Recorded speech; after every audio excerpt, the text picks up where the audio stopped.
Hello friends, welcome back to my YouTube channel.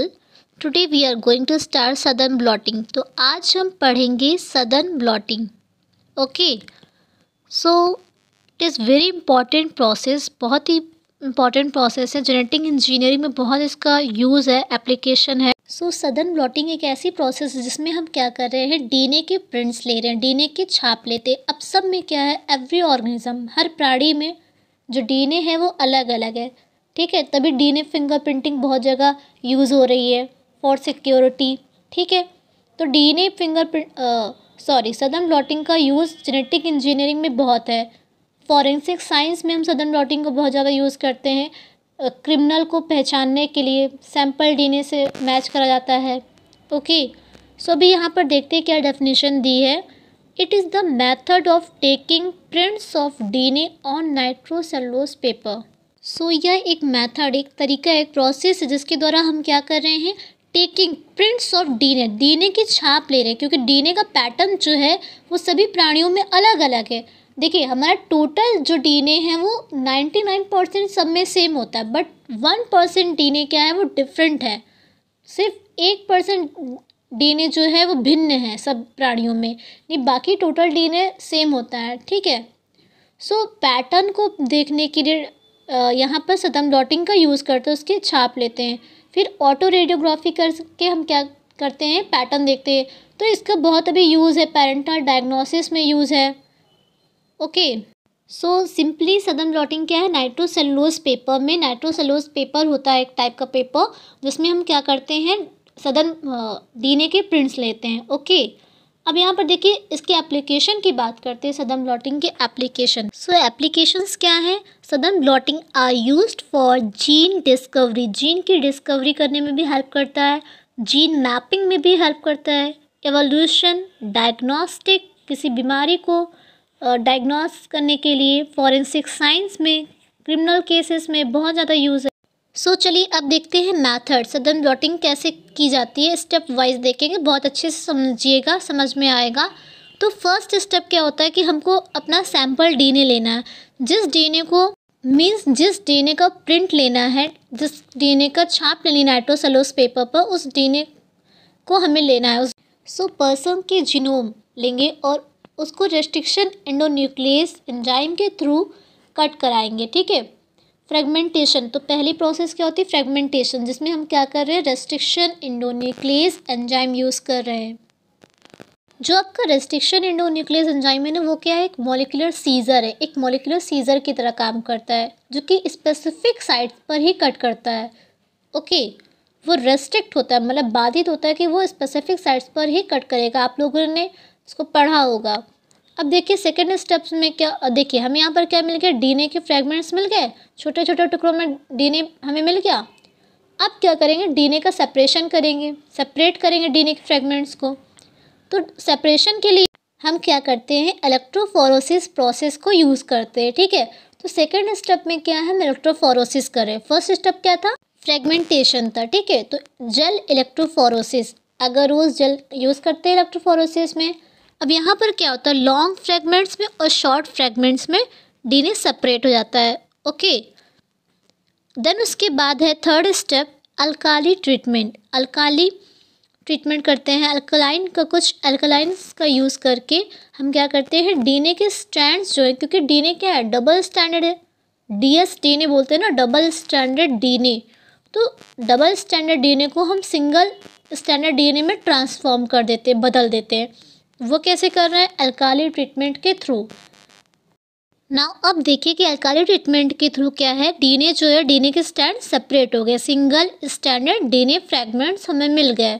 Now अब जो main process है southern blotting, जो कि डीएनए के प्रिंट्स लेने के लिए होती है ऑन द नाइट्रोसेलुलोज पेपर पर, मीन्स डीएनए सेपरेशन के लिए. वेस्टर्न ब्लॉटिंग जो होती है वो प्रोटीन के लिए, प्रोटीन के प्रिंट्स लेने के लिए. ठीक है, और नॉर्दर्न ब्लॉटिंग जो होती है वो आरएनए के लिए होती है, राइट, आरएनए सेपरेशन मीन्स या उसके प्रिंट्स लेने के लिए. तो यहाँ पर देखिए मेन प्रोसेस जो है सदर्न ब्लॉटिंग, वो कैसे करते हैं.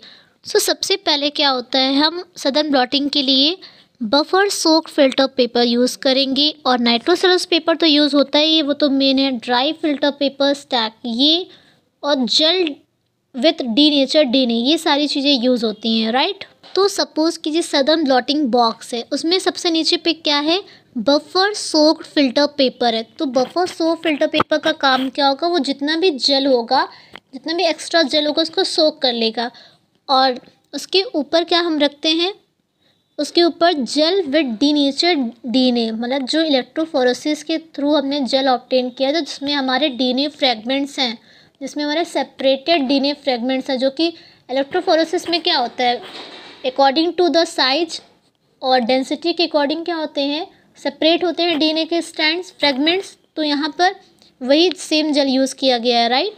जेल विद डीनेचर डीएनए के ऊपर क्या रखेंगे हम, dry filter sorry nitrocellulose paper. अब हम क्या कर रहे हैं, जेल रखा हमने, जेल के पहले सबसे पहले buffer soak filter paper, then उसके ऊपर gel with denature DNA, then उसके ऊपर नाइट्रोसेलुलोज पेपर, ठीक है, जिसमें हमें क्या लेने हैं, डीएनए की छाप लेनी, डीएनए के प्रिंट्स लेने हैं, ओके।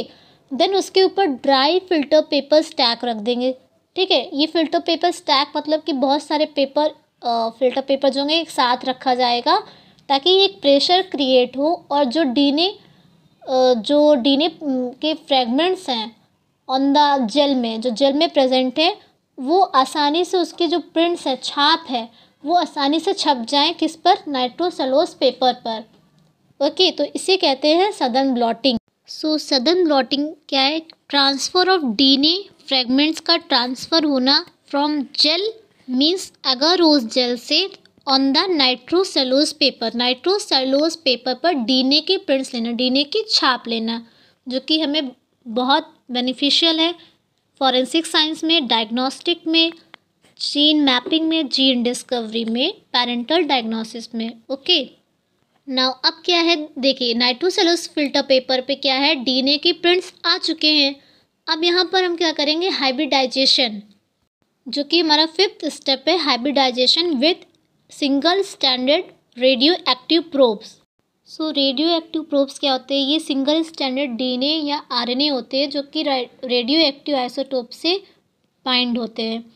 अब ये क्या है, ये जो रेडियो एक्टिव प्रोब्स है, ये कॉम्प्लीमेंट्री होंगे किससे, ये जो नाइट्रोसेलुलोज पेपर पर जो डीएनए फ्रेगमेंट्स है, जो डीएनए प्रेजेंट है, उसके कॉम्प्लीमेंट्री, जहाँ जहाँ पर उसको कॉम्पोजिशन मैच करेगा, वहाँ वहाँ पर नाइट्रोसेलुलोज पेपर पर ये वहाँ पर बाइंड कर जाएंगे, और इस बाइंडिंग को रेडियो एक्टिव प्रोब्स की और ये डीएनए, इससे हमें समझ में आ जाएगा कि हाँ यहाँ पर डीएनए प्रेजेंट है, यहाँ पर इस पैटर्न पे इस तरह से डीएनए प्रेजेंट है, तो यहाँ पर ये बाइंड हुआ है, जिसकी बाइंडिंग है रेडियो एक्टिव प्रोब की, वो हमें बताएगी कि यहाँ पर डीएनए प्रेजेंट है। तो इस तरह से हमें डीएनए का पैटर्न मिल जाएगा किसी भी पर्सन का, जिसे हम ऑटो रेडियोग्राफी के थ्रू देख सकते हैं, मीन्स एक्सरे फिल्म उसकी डेवलप करेंगे, और उस फिल्म एक्सरे से हमें उसके पैटर्न्स, जो डीएनए के सीक्वेंसेस हैं, वो पैटर्न जो है उस डिफरेंट पर्सन में डिफरेंट होता है, सब में पैटर्न अलग होता है, डीएनए फिंगरप्रिंट अलग होती है, हमें मिल जाएगा। अब यहाँ पर देखिए हाइब्रिडाइजेशन करा देंगे single standard radioactive probes के थ्रू। देन उसके बाद हम क्या करेंगे, फिल्टर प्रोब्स जो होंगे वो प्रेजेंट हो जाएंगे ऑल ओवर। अब यहाँ पर एक और स्टेप होता है प्रोब्स वॉशिंग, मीन्स जो फिल्टर फ्री प्रोब्स जो हैं उनको वॉश्ड ऑफ कर दिया जाएगा, ठीक है, हटा दिया जाएगा नाइट्रोसेलुलोज पेपर से। देन हम ऑटो रेडियोग्राफी में अच्छे से देख पाएंगे। तो ऑटो रेडियोग्राफी जो है वो 6th स्टेप हो जाएगा, छठा स्टेप, जिसमें हम क्या कर रहे हैं, एक्सरे फिल्म डेवलप करेंगे डीएनए फ्रेगमेंट्स की। तो हमें डीएनए की इस तरह से एक्सरे फिल्म डेवलप होती है और हमें डीएनए के पैटर्न मिल जाता है, डीएनए के सीक्वेंसेस मिल जाती है, राइट। तो आई होप आप लोगों को यहाँ तक समझ में आया होगा। सो अगर फ्रेंड्स आपको ये वीडियो लेक्चर अच्छा लगा तो please like share subscribe my channel and please keep supporting. So simply conclusion ये निकलता है इस लेक्चर से कि जो सदर्न ब्लॉटिंग है वो डीएनए के प्रिंट्स लेने के लिए होती है और जेनेटिक पैटर्न्स को जानने के लिए, ठीक है, विच अपीयर्स इन पर्सन डीएनए, जो कि हमें किस में मिल रहा है, पर्सन के डीएनए में मिलता है, क्योंकि डीएनए ही जेनेटिक मटेरियल है, जेनेटिक पैटर्न जानने के लिए, जेनेटिक सीक्वेंसेस जानने के लिए। As you all know very well that जो डीएनए पैटर्न्स हैं, डीएनए के सीक्वेंसेस हैं, वो पर्सन टू पर्सन डिफ़र करती हैं, ठीक है, सभी पर्सन्स में अभिन्न हैं, अलग अलग हैं, ठीक है, किसी का मैच नहीं करती है, सब में अलग अलग है। So friends please press the bell icon ताकि आपको और नए एजुकेशनल वीडियोस का नोटिफिकेशन समय पर मिलता रहे। Okay, keep studying, take care, be safe and be healthy.